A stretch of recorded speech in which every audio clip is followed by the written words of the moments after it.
Bonjour, c'est Julie. Alors, nous voici dans cette roue des 13 mers originelles.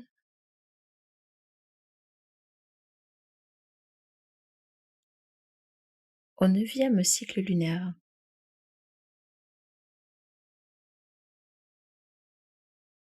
Avec la femme du soleil couchant. Couleur et lumière verte.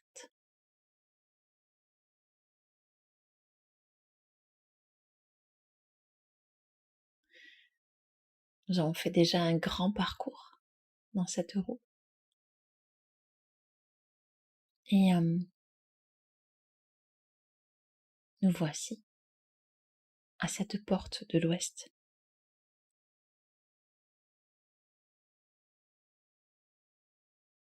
Avec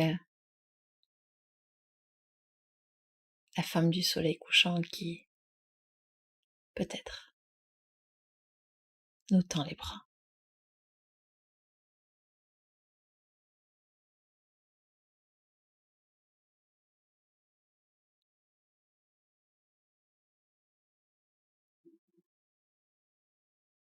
Alors dans cet audio, je vous propose la lecture du conte. Donc le 9e conte, la femme du soleil couchant, qui fait partie du livre de contes des 13 mers originelles de Jamie Sams, donc un livre que vous pouvez acheter. Et vous pouvez aussi évidemment lire les contes. Ça n'a pas le même effet je trouve en tout cas, de le lire et de l'écouter, et les deux sont très intéressants. D'ailleurs, le lire à voix haute aussi est très intéressant.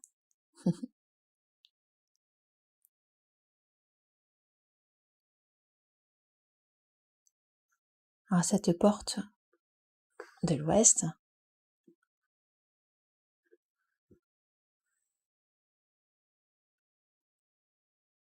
la femme du soleil couchant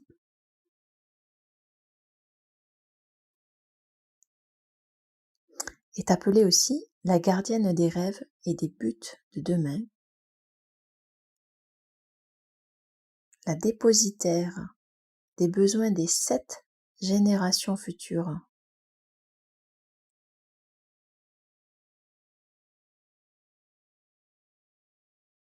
La mère de la bonne utilisation de la volonté,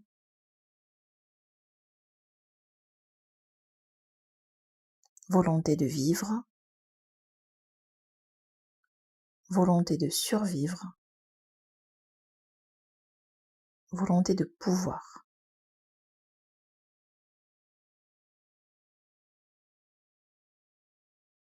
Elle est aussi la protectrice des ressources de la terre-mère,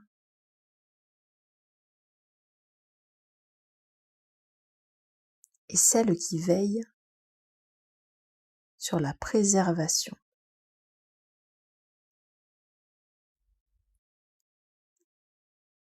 Elle nous enseigne à préserver et nous servir de nos ressources sans rien gâcher. Elle nous enseigne à préparer demain en étant exact aujourd'hui.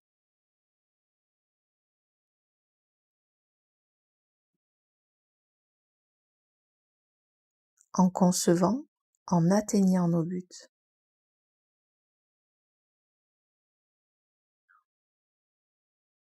Elle nous enseigne à manifester notre intérêt, à nous sentir en interdépendance,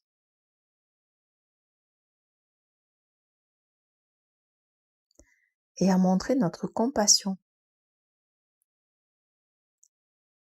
par la façon juste dont nous vivons.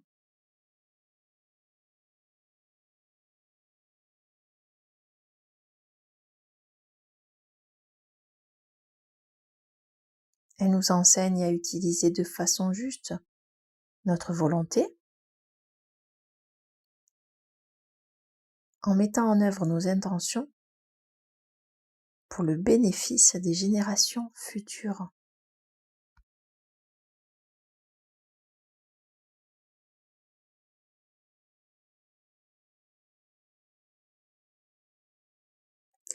Elle nous enseigne donc à vivre la vérité.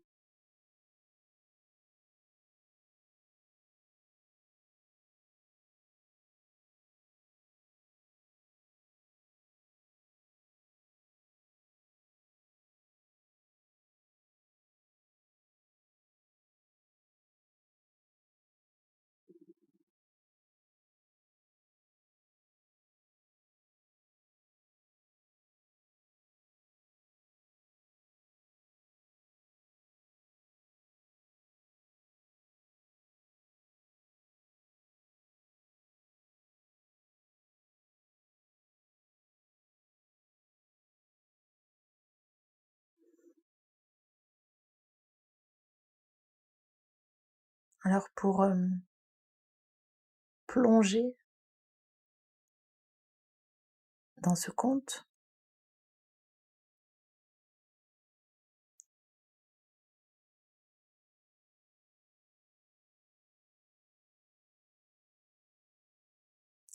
je vous propose de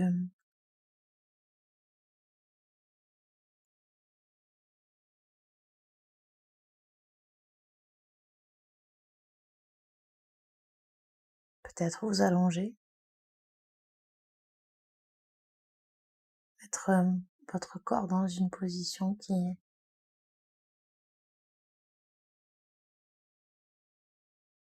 vous est confortable pour pouvoir être dans un relâchement, une forme de détente.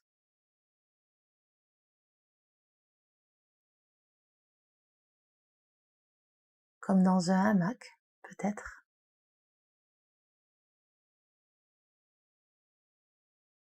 À la fois relâché et contenu et bercé.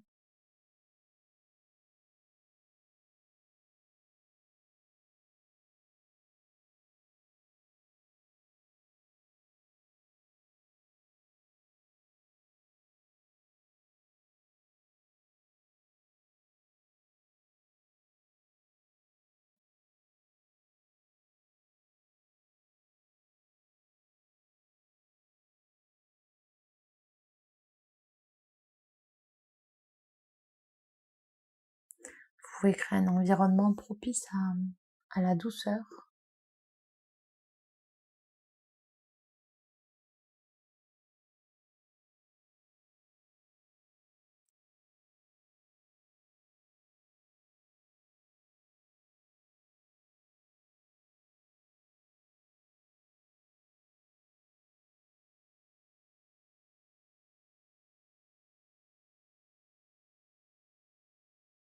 Peut-être comme si on pouvait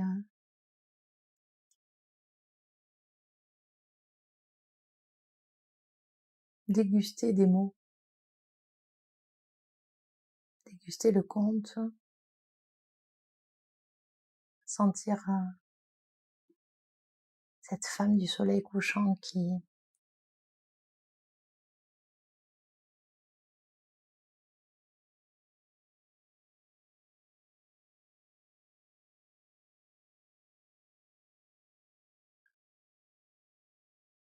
est chaleureuse, douce, tendre.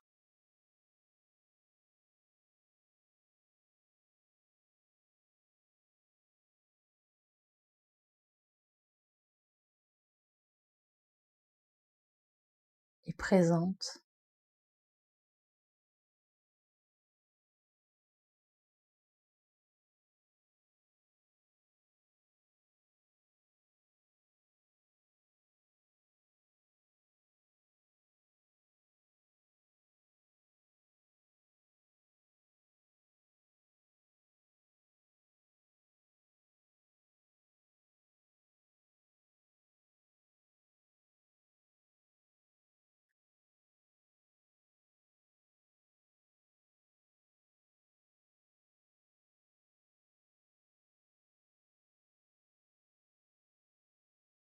présente jusqu'à nos racines.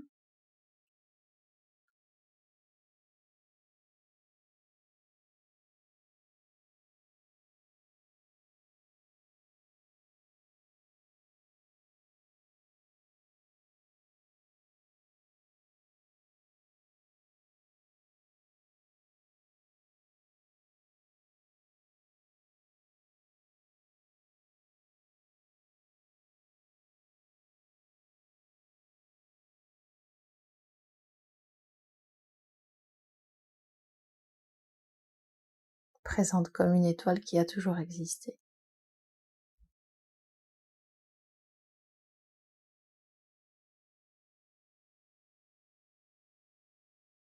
Mais qui n'a peut-être pas toujours été visible.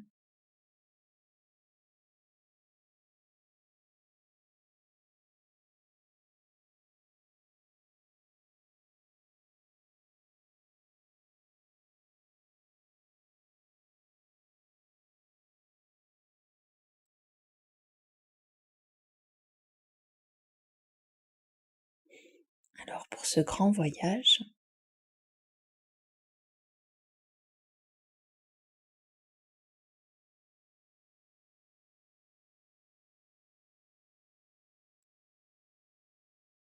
avec la femme du soleil couchant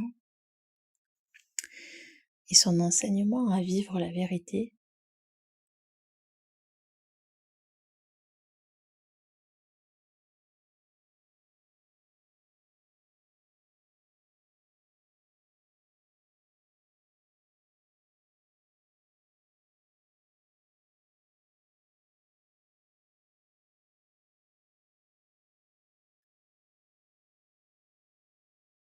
on peut vraiment imaginer être dans deux espaces en même temps.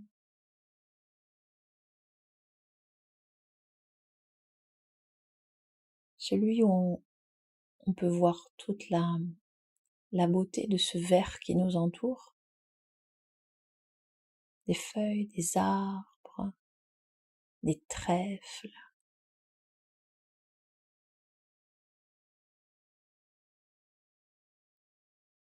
tout ce qui croît.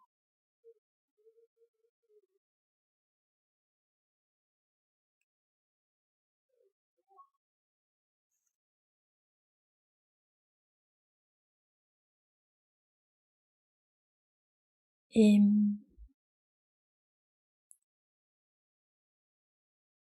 à la fois dans cet espace de la nuit,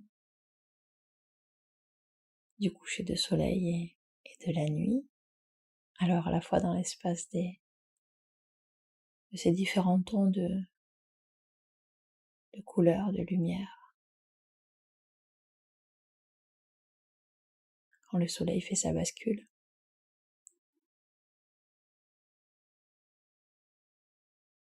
et que la nuit tombe, on dit.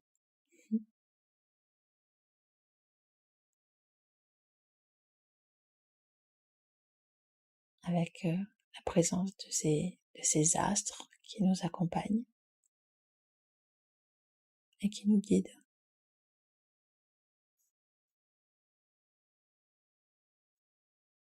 dans une direction à prendre. Alors finalement, c'est peut-être bien plus que deux espaces en même temps.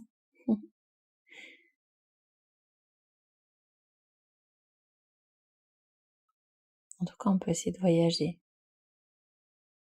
dans tout ça en même temps, ou en alternance, comme c'est bon. Là où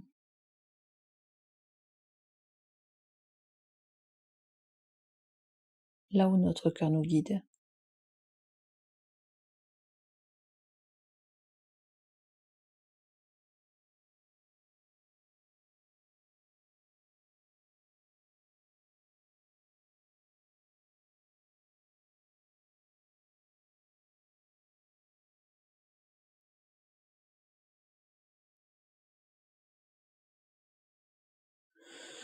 Et on peut respirer.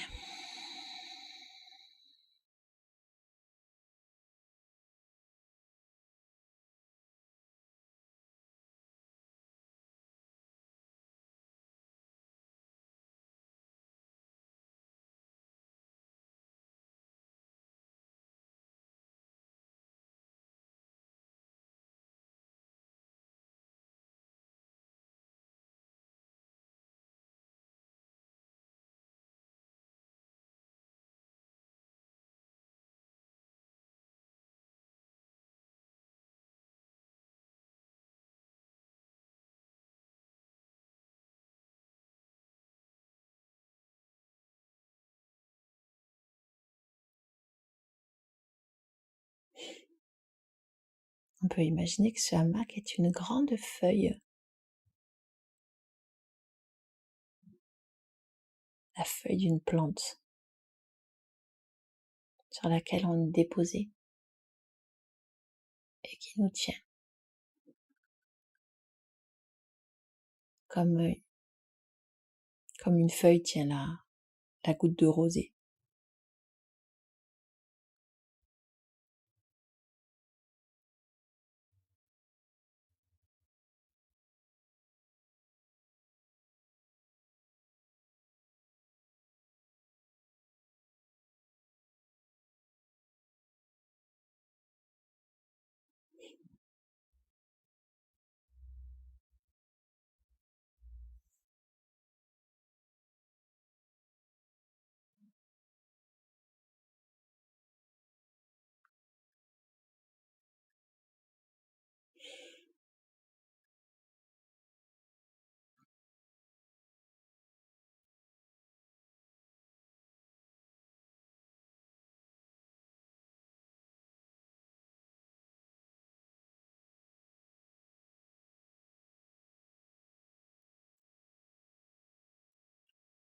On va pouvoir aller dans le conte.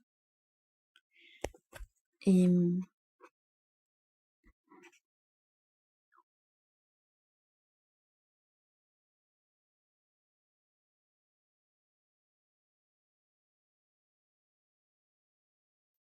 petit à petit,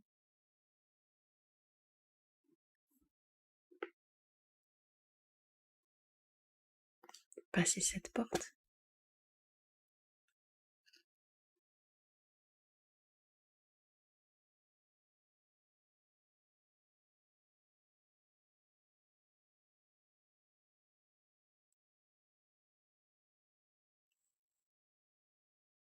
Et pouvoir l'ouvrir.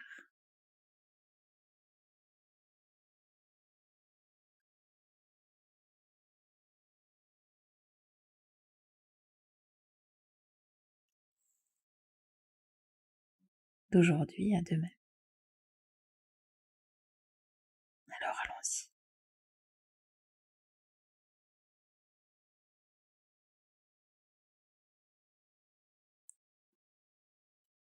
Elle s'appelle Étoile du soir, promesse du lendemain.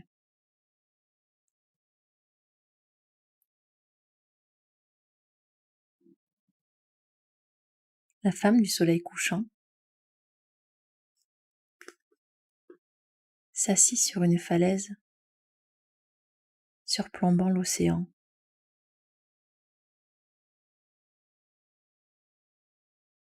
Pour observer les petites cuvettes d'eau de mer en bas.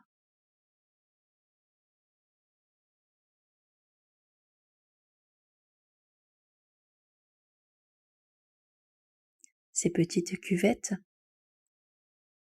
nichées au creux des rochers, abritaient des centaines de formes de vie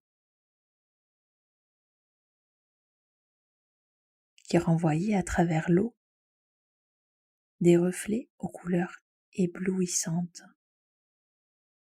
quand le soleil venait les toucher.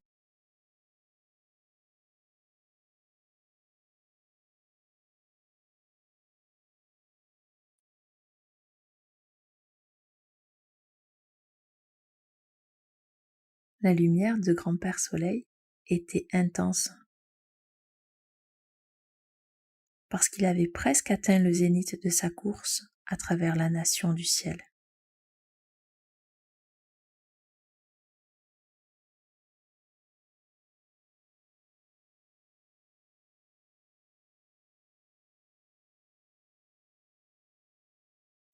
L'odeur de l'eau salée et des plantes aquatiques bercées par l'océan envahit les sens de la femme du soleil couchant.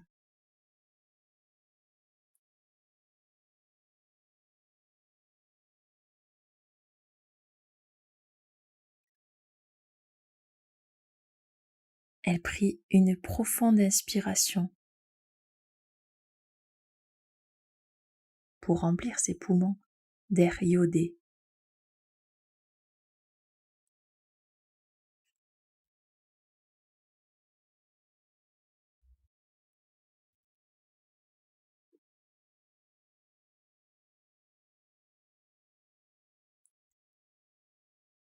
Le rythme des vagues l'a calmé.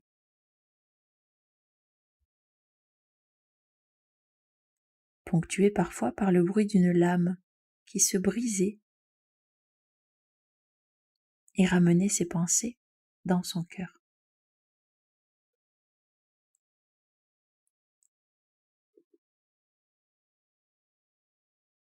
Le sentier en bas de la falaise, qui longeait le rivage, elle l'avait souvent parcouru. Mais à présent, elle se sentait d'humeur pensive et préférait contempler de là-haut l'immense étendue de la mer.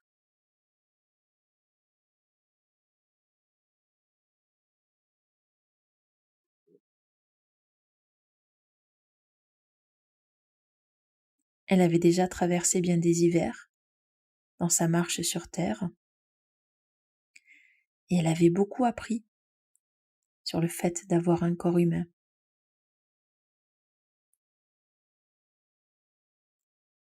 Et pourtant, elle restait fascinée par les sentiments qu'elle pouvait éprouver au bord de l'océan.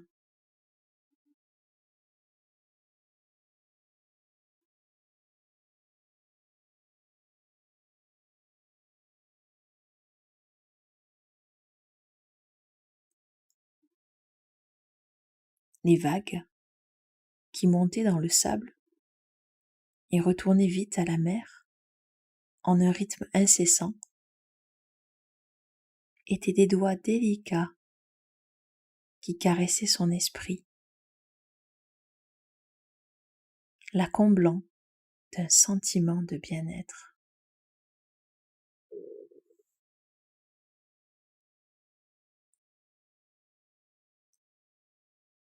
À sa droite, un vautour vola en cercle au-dessus de la falaise,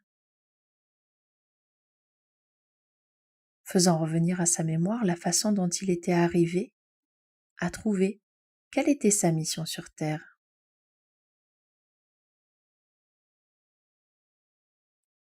Bien sûr, il ne faisait pas plaisir à ceux qui avaient peur de mourir.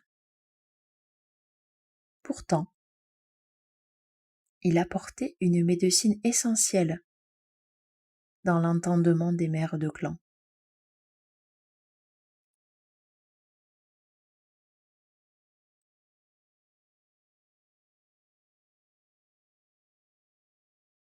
Le vautour était un bon enseignant pour les enfants de la terre parce qu'il ne gâchait rien.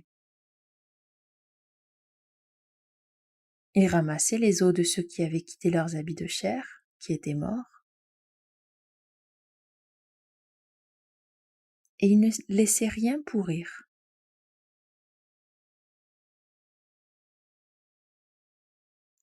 Le vautour était heureux de cette médecine qui apprenait aux enfants de la terre que celui qui ne gaspille rien ne manque de rien.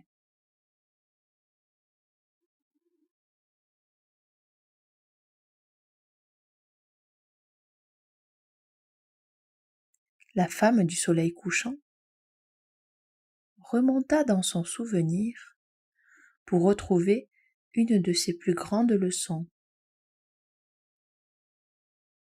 une de celles qui avait changé le cours de sa piste sacrée.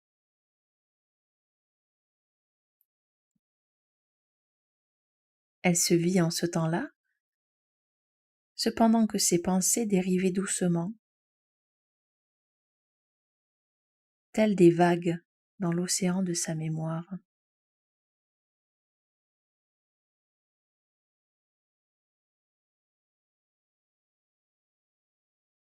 L'épaisse forêt débouchait sur un ensemble de collines rondes, jonchées de fleurs sauvages, multicolores, qui émergeaient fièrement de la couverture émeraude des champs de trèfle dont les formes sensuelles de la terre-mère s'étaient revêtues.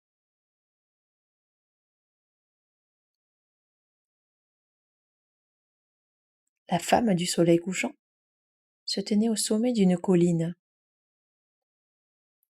Elle regarda vers l'ouest, jusqu'à ce que la lumière du grand-père soleil s'évanouisse au moment de la transmission du calumet au ciel de nuit et à la grand-mère lune.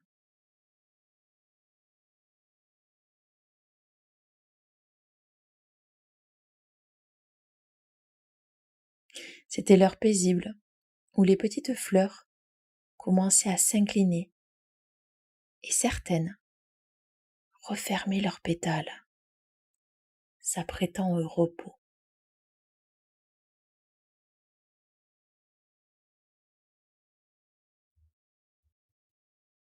Les resplendissantes couleurs du couchant s'estompaient en pastel,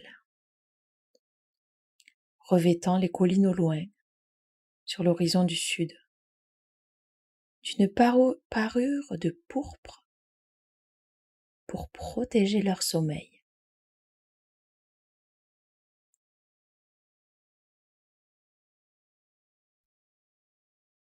De là où elle était, la femme du soleil couchant pouvait entendre la grenouille entonner son chant de médecine.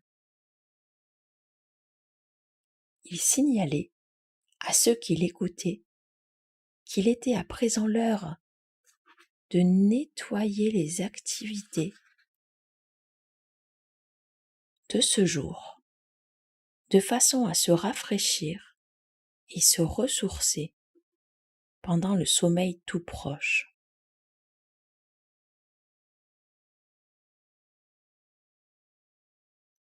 La mère de clan pouvait sentir l'odeur marécageuse du petit étang en bas de la clairière. Le frais parfum de la terre-mère montait en effluve de l'humus.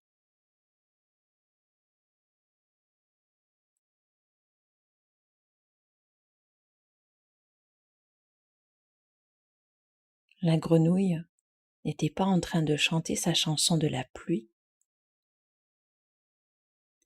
Le peuple des nuages était parti au loin, vers d'autres lieux, dans leur domaine de la nation du ciel. Le ciel resterait clair pendant ce temps de sommeil. La terre s'animerait de la vie de ceux de ses enfants qui guettaient l'obscurité pour aller chasser ou rôder.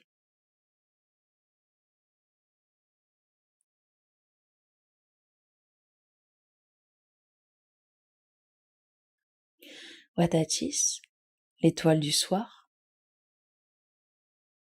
passerait bientôt la tête à travers le manteau de sauge pourpre de la nuit qui venait.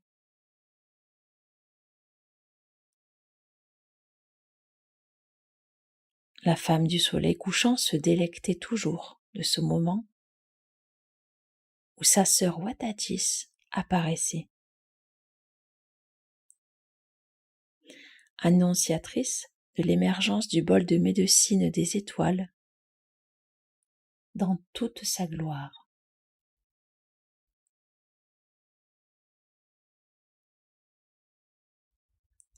Lorsque la nation des étoiles s'éveillait de son sommeil diurne, car elle avait dormi pendant tout ce temps de lumière où grand-père Soleil accomplissait son voyage à travers le ciel, la femme du soleil couchant pouvait discerner la forme de quelques-uns de ces totems qui se dessinaient dans le feu sacré des étoiles.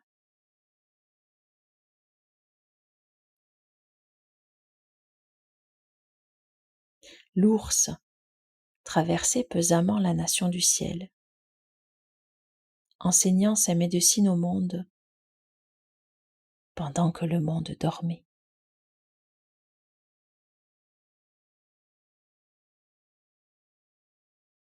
Au cœur de l'obscurité, elle rappelait aux enfants de la terre d'aller à l'intérieur de soi par la réflexion et l'introspection.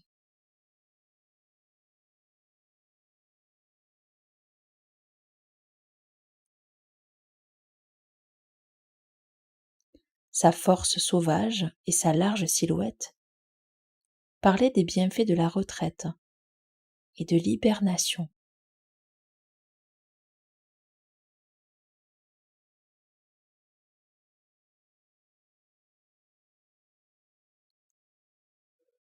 Le bouquetin des montagnes, aussi, traversait les cieux. Parcourant les pics et vallées de l'espace couleur pourpre,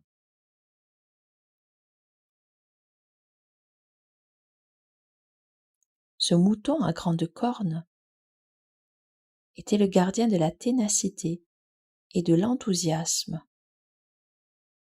pour affronter les défis tête la première.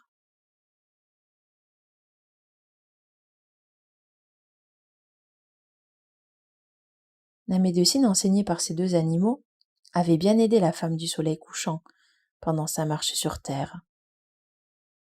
Et elle guettait impatiemment les étoiles qui forment ces totems pour les remercier, comme elle le faisait chaque nuit quand la noirceur d'encre recouvrait le ciel.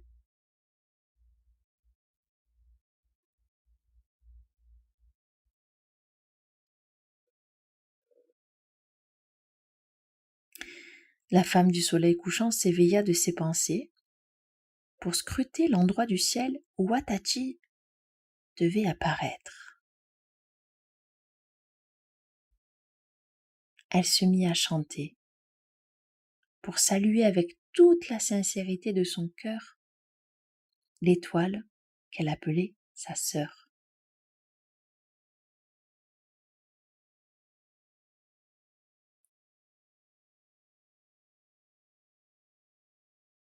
Ine, Ine, Watachis. Ine, Ine, Watachis.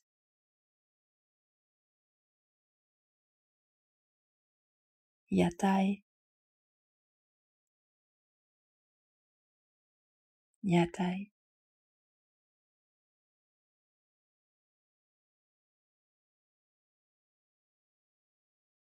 Dewe no de. Noe.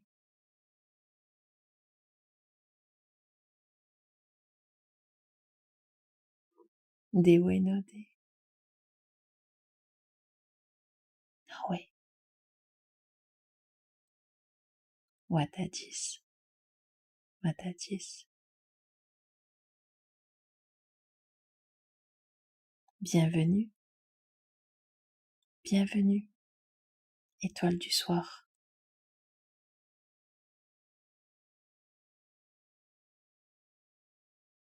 Bienvenue. Bienvenue. Étoile du soir.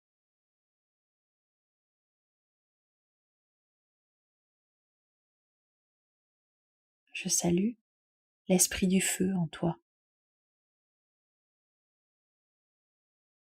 Nous sommes sœurs, toi et moi. Nous sommes sœurs, toi et moi. Étoile du soir. Étoile du soir.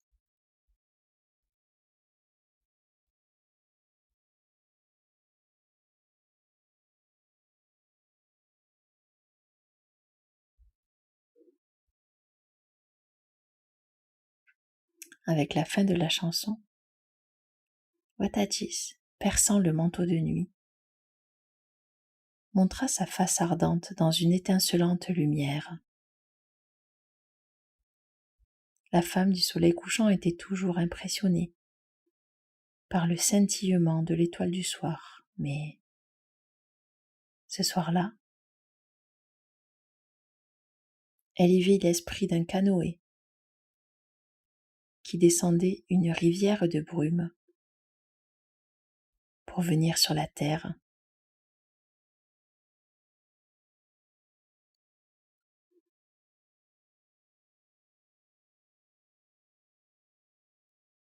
Depuis Watatis, un rayon de lumière bleue éclairait les crêtes des vagues de cette rivière de brume qui berçait le canoë en le portant jusqu'au pied de la femme du soleil couchant.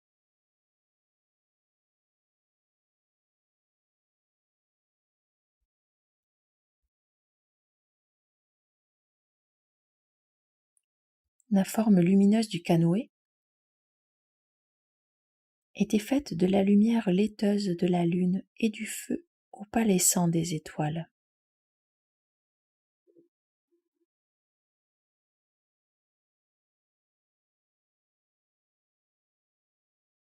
La femme du soleil couchant vit que personne ne pagayait dans ce canoë en esprit, et elle se demanda si elle pourrait s'y installer.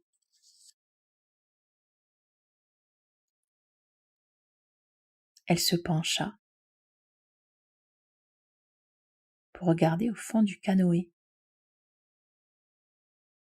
et découvrit là un enfant, sanglé dans un berceau et emmitouflé dans un manteau de fourrure blanche qui la fixait du regard.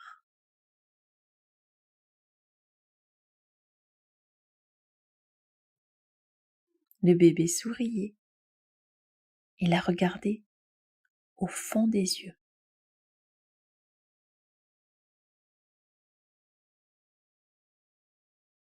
La femme du soleil couchant réalisa que ce n'était pas un enfant ordinaire.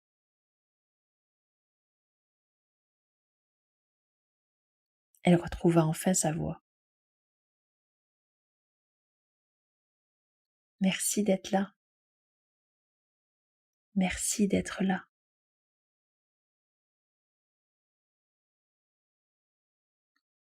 Merci d'être là, dit-elle, pour saluer l'enfant dans son berceau.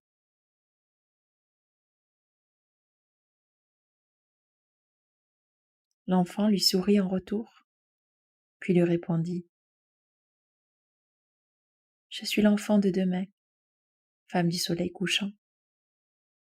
C'est l'étoile du soir qui m'a envoyé dans ce canoë.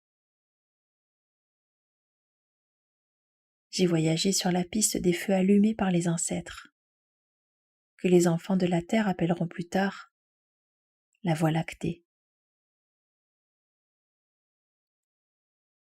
Je suis venue te montrer les sentiments qui sont cachés dans le secret de ton cœur et qui concernent le futur.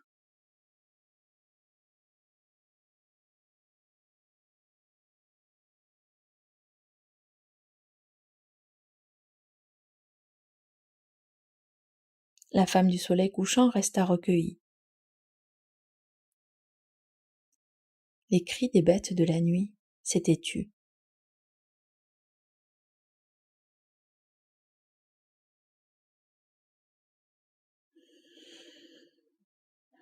Elle prit une profonde inspiration avant de demander « Comment dois-je t'appeler ? Je suis Watatis, l'étoile du soir, ta sœur. »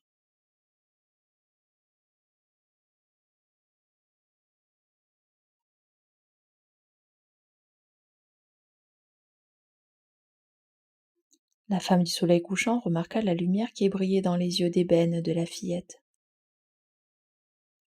et se sentit remplie d'une forme de connaissance qui la rasséréna.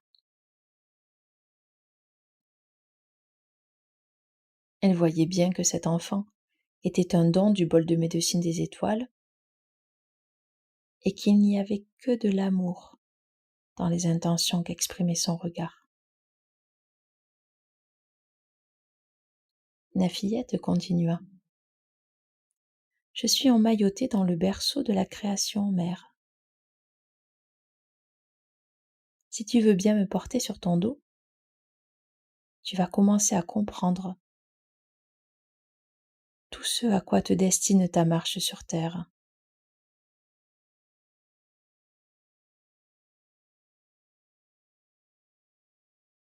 Je suis la promesse de tous les lendemains qui pourront exister. Je représente chacun des esprits qui va voyager depuis le souffle du grand mystère jusqu'au ventre de la création, que l'on nomme le bol de médecine des étoiles. Et enfin, jusqu'à la terre, pour naître en tant qu'humain à deux jambes.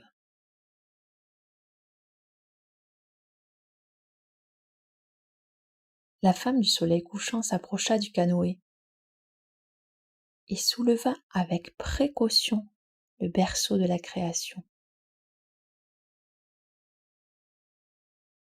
Doucement, elle passa les harnais sur ses épaules et installa bien l'enfant contre son dos.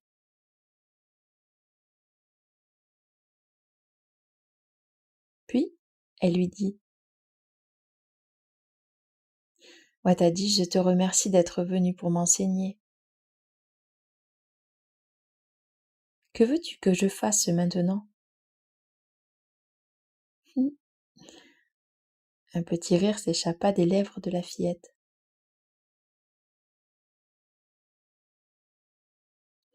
Nous allons jouer à une sorte de jeu, mère. As-tu remarqué que tu ne peux pas me voir, mais que ma présence est comme quelque chose que tu connais déjà et qui est effectivement là, bien que tu ne puisses pas la regarder ? Eh bien oui, cela ressemble à ça.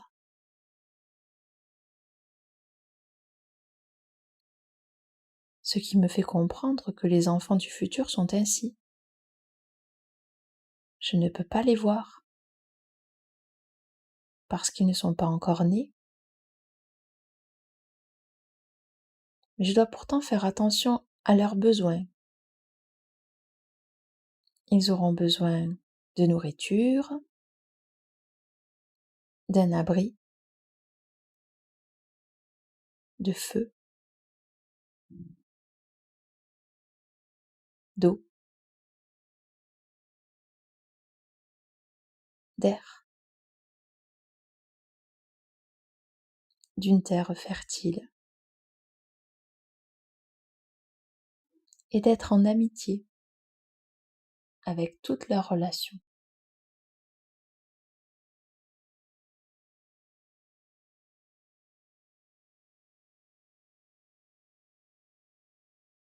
Watadis continua, ravi de la rapidité de raisonnement de la mère de clan. Mère, quels sont les sens que tu dois utiliser ici, puisque tu ne me vois pas ?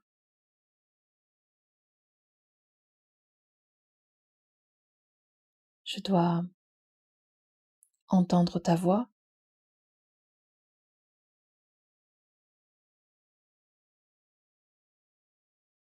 sentir ta présence,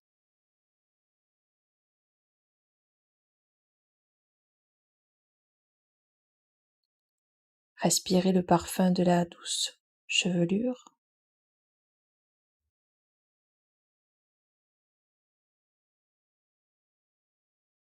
et faire en sorte que mon corps soit en harmonie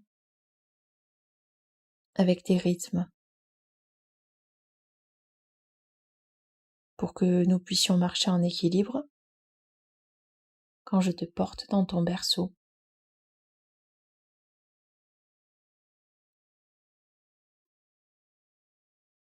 Watadi sourit. Ce sont exactement les mêmes facultés que les enfants humains de la Terre doivent développer pour pouvoir préparer le futur, mère.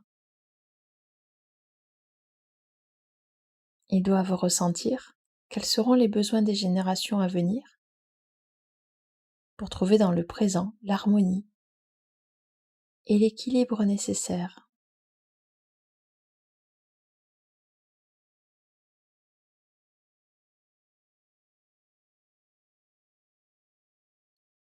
S'ils gaspillent les précieuses ressources de la terre-mère, il n'y aura pas de futur abondant pour les générations qui ne sont pas encore nées. Mais si les humains apprennent à porter le berceau de la création comme une partie invisible d'eux-mêmes,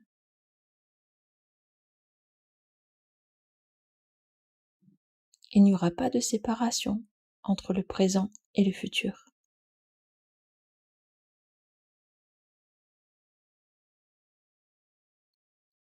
Tout ce qui est nécessaire pour survivre sur la route rouge du bien sera naturellement disponible.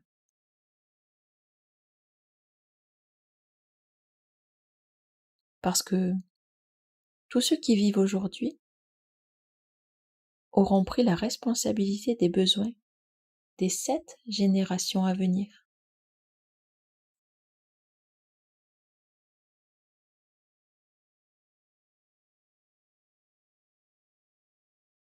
La femme du soleil couchant demanda : « Étoile du soir, que se passe-t-il si certains des membres de la tribu humaine oublient ces enseignements ? » Cela arrivera, mère, malheureusement.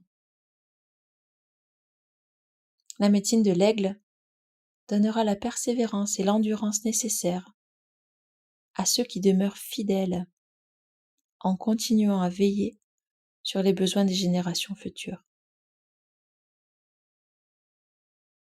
On peut aussi avoir recours à la médecine de l'opossum pour aider ceux qui restent loyaux à dresser plans et stratégies.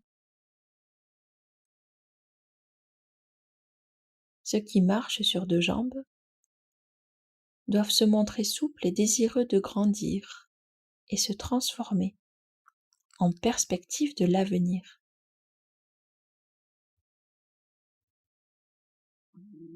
Il arrivera que les besoins des uns seront confondus avec les désirs de possession matérielle des autres.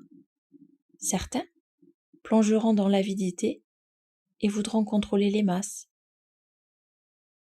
Chaque être humain aura l'occasion de faire face à ces défis avec la redécouverte de la connaissance qui est en lui.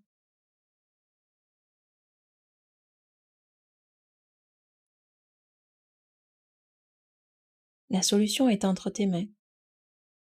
Tu es la mère de clan de l'Ouest, celle qui peut venir en aide aux enfants humbles et fidèles de la terre, en leur montrant comment aller à l'intérieur de soi.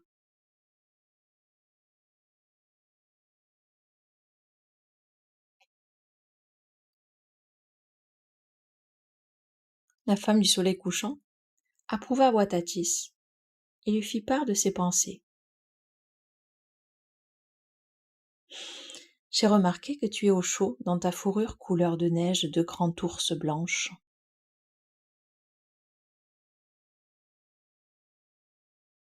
Ce vêtement est sacré pour moi. L'ours m'a enseigné comment entrer dans ma caverne intérieure pour y trouver ma propre vérité. C'est grâce à ce qu'elle m'a appris que je peux vivre ma vérité chaque jour et chaque nuit.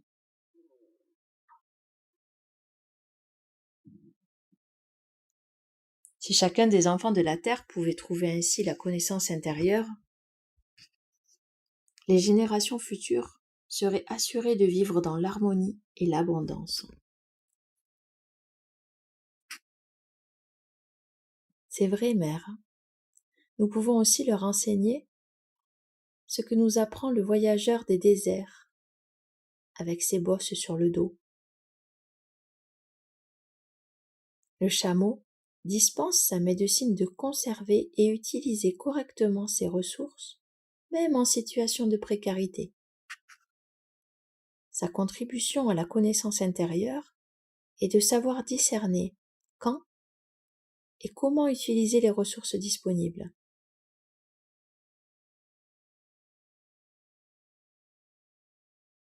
L'ours vit sur ses réserves de graisse quand elle hiberne. Le chameau vit sur ses réserves d'eau quand il voyage dans le désert. Et les humains vivent dans l'abondance lorsqu'ils prennent et mangent juste ce dont ils ont besoin.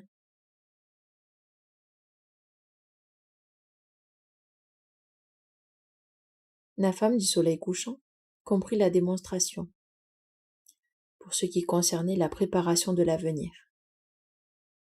Les enfants de la terre pourraient profiter des ressources de la terre-mère s'ils apprenaient à les préserver.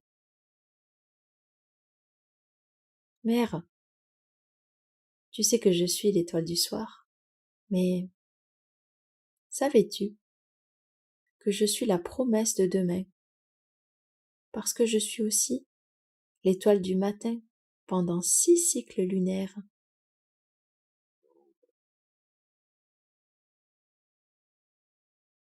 La femme du soleil couchant fut très surprise par la révélation de Watatis. Eh bien non, je ne le savais pas. Avant de devenir l'étoile du matin et de chevaucher les courants de la lumière naissante du ciel, je traverse une période d'absence de 8 jours et de 8 nuits. Cela se passe pendant le cycle de la 13e lune.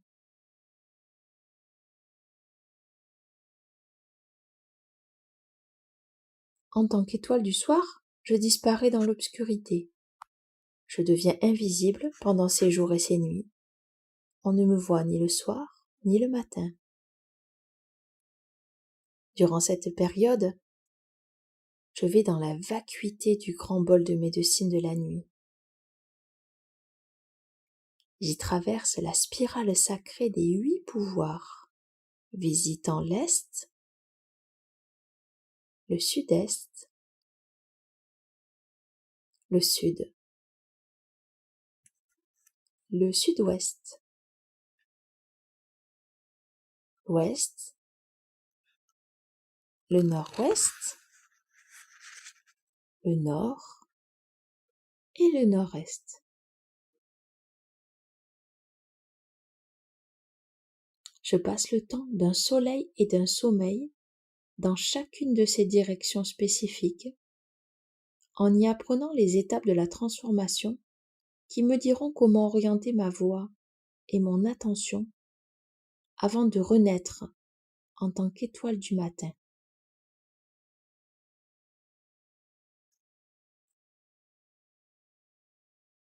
La spirale sacrée mène de l'expérience d'une euro de médecine à une autre.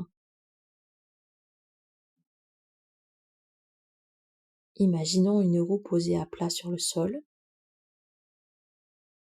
et une autre à une faible distance au-dessus d'elle. On verrait là 2 cercles d'expérience différents. Le vide entre eux, c'est de l'air très léger.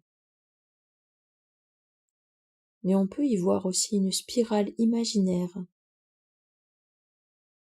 qui va de l'un à l'autre et qui est formée par la force des enseignements donnés par chacune des directions. Toutes les formes de vie gravissent les échelons de cette spirale quand elles sont prêtes à évoluer et s'engagent dans le prochain ensemble d'expériences qui sera leur vie.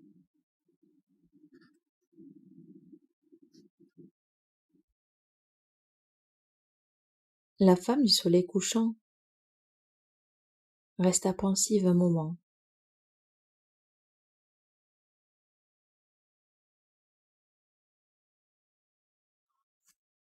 Puis demanda: Est-ce que tu es en train de dire que chacune des fleurs qui bourgeonnent éclot, puis perd ses pétales, doit, comme toi, à la fin de son cycle, traverser les enseignements donnés pendant 8 jours et de 8 nuits avant de s'engager dans sa prochaine expérience?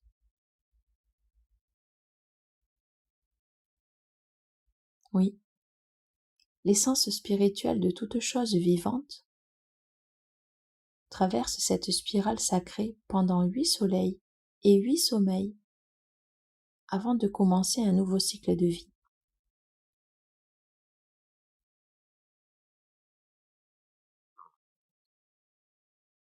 Cela peut être un temps pour revisiter le passé et faire le bilan des leçons apprises, ainsi que de ce qui a été accompli avec succès.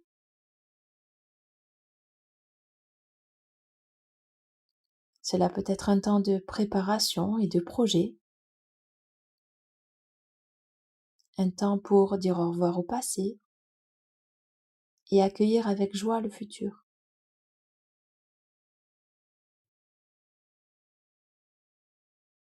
Beaucoup d'humains oublient cette période de finalisation et se lancent dans leur nouvelle expérience de la vie en étant mal préparés ou en déséquilibre. Ils rencontreront de multiples difficultés s'ils n'honorent pas le vide et la spirale sacrée.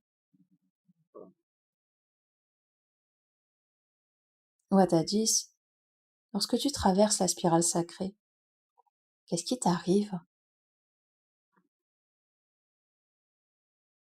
Je reconnecte mon Orinda et je laisse partir mon passé en étant reconnaissante pour tout ce que j'ai appris.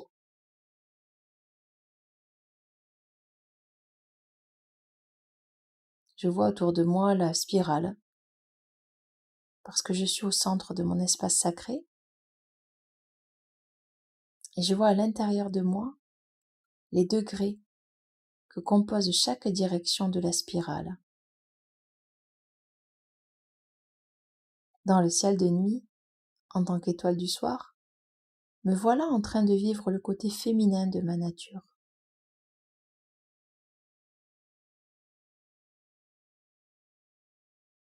Dans la vacuité de la spirale, je suis tout et rien. Un pur esprit.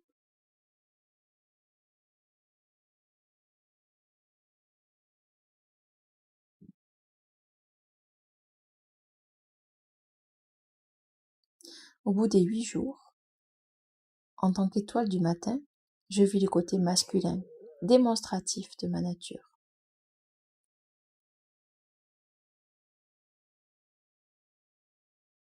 À l'intérieur de la spirale, les pouvoirs des 8 directions m'enseignent que je suis les deux, féminin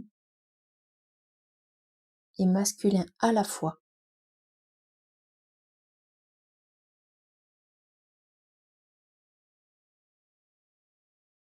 Quand je chevauche le ciel de nuit, c'est à l'intérieur que je regarde et j'y cherche la vérité de mon libre arbitre,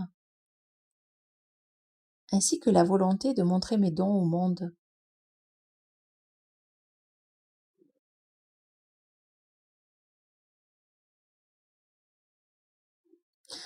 En tant qu'étoile du matin, j'apporte toutes ces vérités personnelles à la lumière et je partage ce que je suis avec tous ceux qui cherchent le point de l'aube.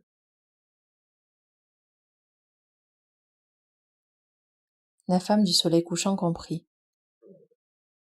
Les deux côtés de ta nature coexistent dans ton voyage. L'ouest est le féminin et l'est le masculin. Pendant ton absence de 8 soleils et 8 sommeils, quand on ne peut pas te voir dans la nation du ciel, tu montres à l'humanité la façon de se connecter à l'Oranda. Tu enseignes à l'humanité comment équilibrer les énergies féminines, masculines et divines du grand mystère qui vit en toutes choses, n'est-ce pas? Oui, je montre aussi les possibilités infinies qui résident dans le chiffre 8.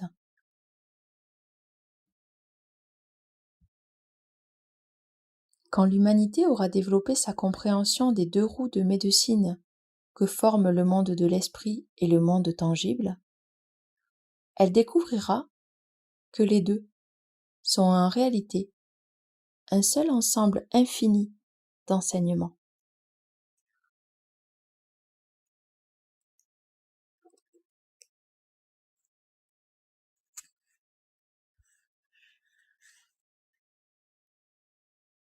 La femme du soleil couchant vit la bonté que le grand mystère avait placée dans toutes les parties de la création. Et elle fut reconnaissante de ce que son rôle dans ce plan d'expansion est amené Wataji sur son chemin. Le berceau de la création ne contenait pas seulement le potentiel des enfants à naître de tous les lendemains, mais il avait aussi donné à chaque enfant la capacité d'exprimer son côté masculin aussi bien que son côté féminin, quel que soit son sexe. Tous pourraient exprimer leur volonté personnelle parce que chaque enfant de la Terre portait en lui la faculté d'être guidé par son Oranda.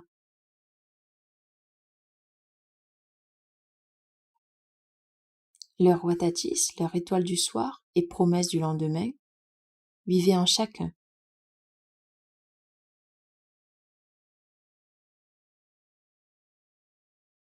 Le peuple de la Terre pouvait être assuré d'un futur lumineux en accordant les deux côtés de sa nature avec son essence spirituelle, car c'est ainsi qu'il se connecte à l'infinie capacité de créer ce que sera demain en vivant aujourd'hui dans l'harmonie.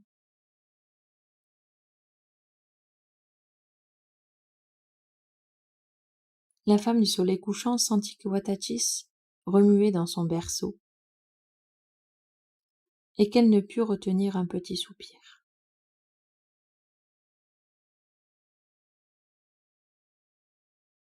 La mère de clan enleva doucement le berceau de son dos pour bercer un petit moment Watatis dans ses bras.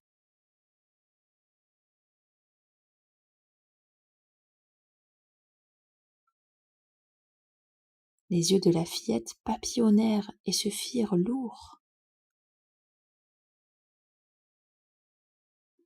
que même une enfant tissée de la lumière des étoiles ait besoin de dormir, fit sourire la femme du soleil couchant.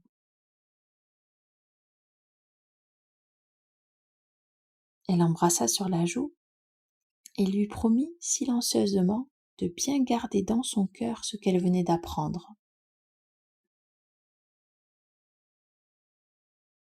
Le marchand de sable était passé sur les paupières de la petite, l'envoyant au royaume des rêves bienheureux.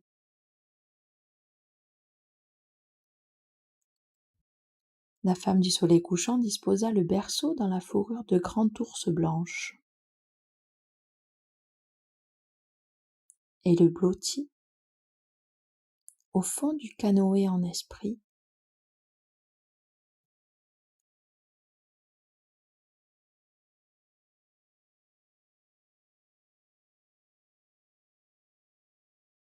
avant qu'il reparte. La mère de clan glissa une fleur sauvage, endormie dans le lassage du bébé.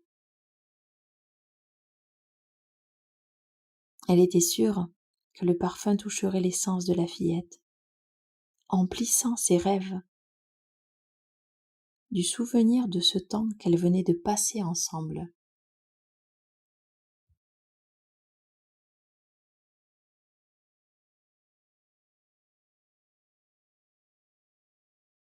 Doucement, le canoë en esprit s'éleva, comme porté par des mains d'une luminosité lunaire, faite de la clarté venant de l'étoile du soir.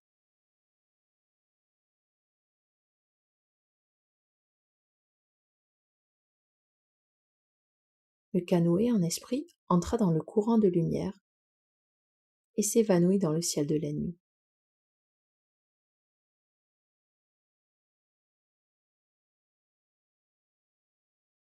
La mère de clan se sentit nostalgique. Elle percevait de nouveau les bruits des animaux qui vivent la nuit, et qui recommençait à se mettre en chasse.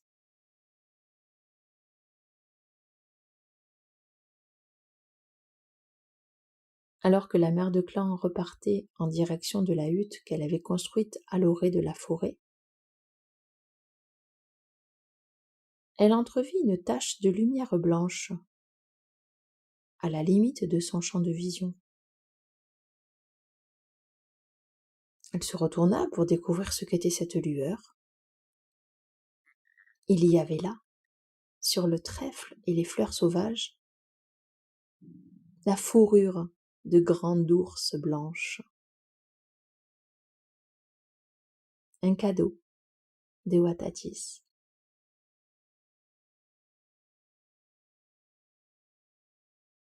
La femme du soleil couchant souleva le vêtement et le plaça sur ses épaules, pleurant de joie et de gratitude.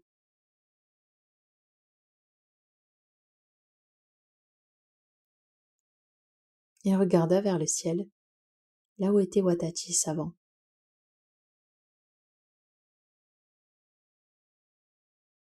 La merveilleuse lumière de l'étoile du soir étincela en signe de reconnaissance, puis disparut et réapparut, comme pour rappeler à la mère de clan les deux côtés de sa nature.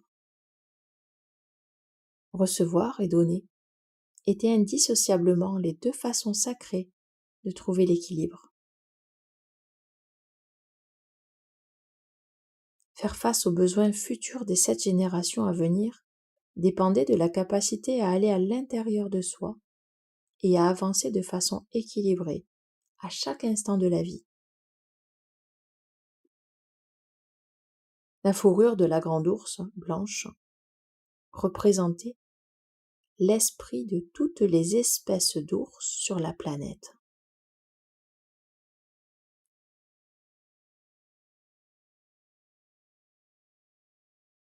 La femme du soleil couchant n'oublierait jamais l'enseignement qu'elle avait trouvé dans la grotte de l'ours. Et elle s'emmitouflerait de fourrure blanche à chaque fois qu'elle se retirerait en elle-même.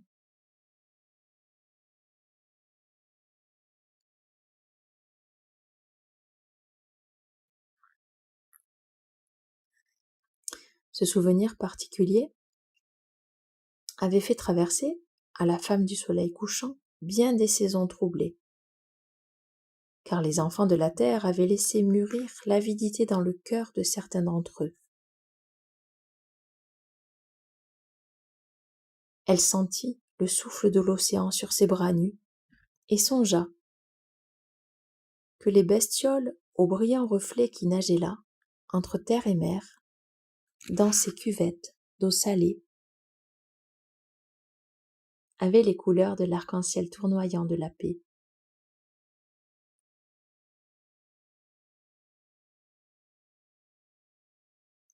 Le but commun à tous ceux qui peuplaient la terre était de restaurer le don d'harmonie et de paix que le grand mystère avait placé à l'intérieur de chaque forme vivante.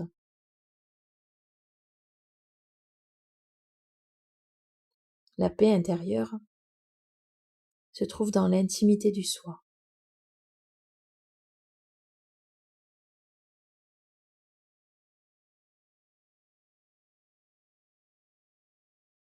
La femme du soleil couchant regardait vers l'horizon, là où l'océan rencontre le ciel, et rendit grâce pour les enfants humains qui avaient redécouvert le lieu du regard intérieur.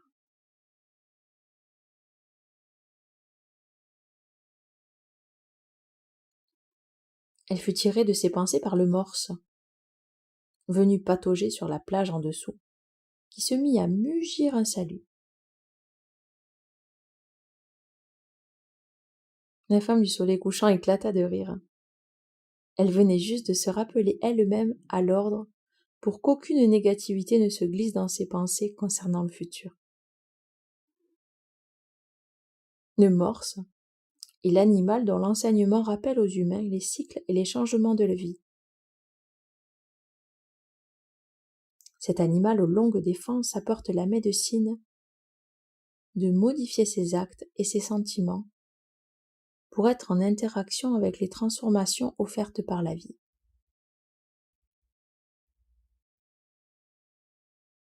La mère de clan comprit. Il fallait à présent qu'elle garde les yeux sur le but et pas sur les rébellions des humains. Leur croissance serait faite de tâtonnements.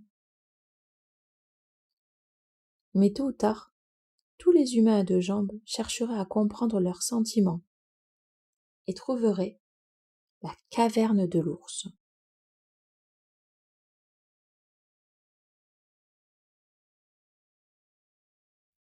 Les marées changent avec le passage des soleils et des nuits, les saisons, les cycles de grand-mère lune, et le temps qu'il fait. La mère de clan vit à quel point les eaux de la terre-mère sont un fidèle reflet de l'aventure humaine.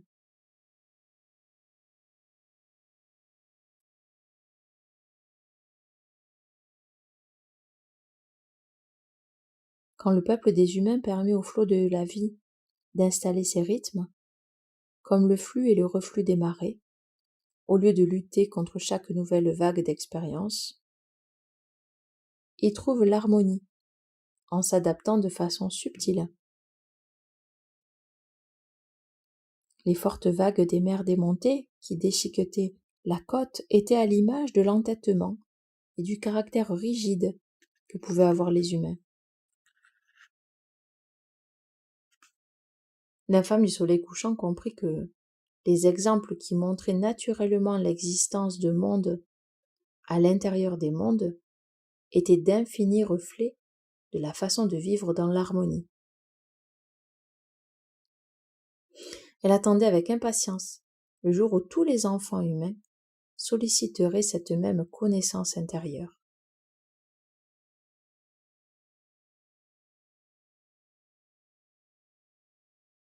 Grand-père Soleil était en train de mettre la lumière au repos,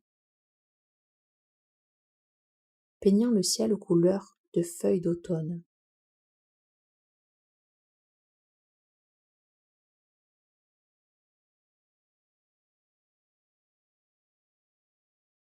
La femme du coucher de soleil le contempla, jusqu'à ce que la masse flamboyante de sa boule orangée touche l'horizon, s'enfonçant dans la mer.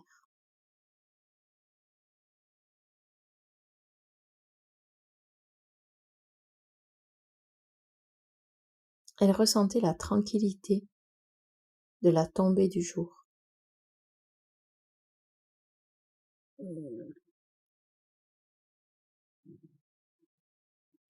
Le vent émit un sifflement, comme si le feu du grand-père Soleil venait de se mélanger aux eaux de la terre-mère, signalant par une imperceptible fumée que la pipe sacrée était en train de passer du jour à la nuit.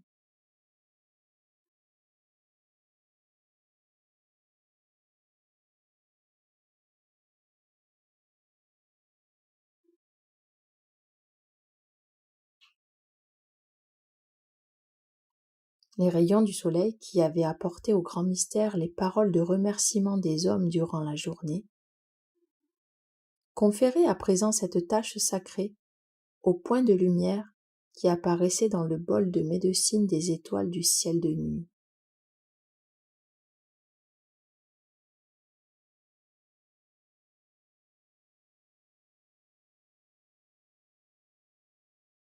La femme du soleil couchant se redressa pour lever les bras en direction de la nation du ciel et rendit grâce pour tout ce dont elle avait fait l'expérience pendant ce jour.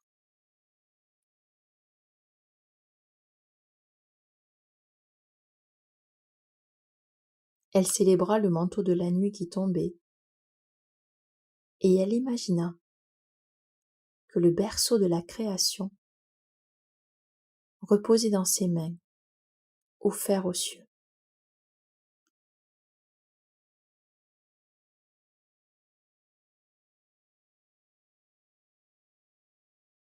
Watatis apparut, comme si elle recevait ce berceau des bras tendus de la femme du soleil couchant.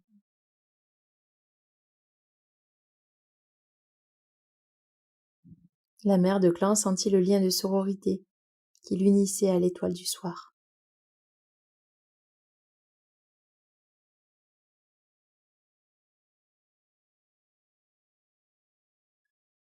Ce lien serait fort, à jamais, parce qu'il était fait d'amour et tissé des promesses des lendemains.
Bienvenue Watadis.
Je vous souhaite de tout cœur un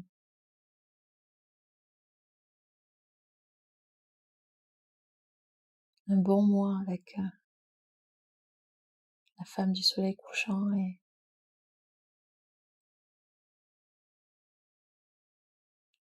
tout son enseignement qui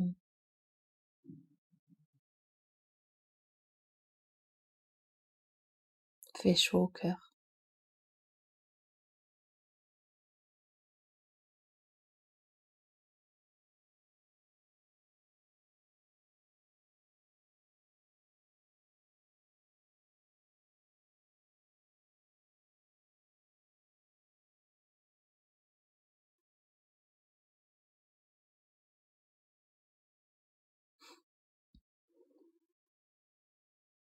J'ai cette phrase qui est là. Vous savez, souvent les enfants le disent. Promis, demain. Promis, demain.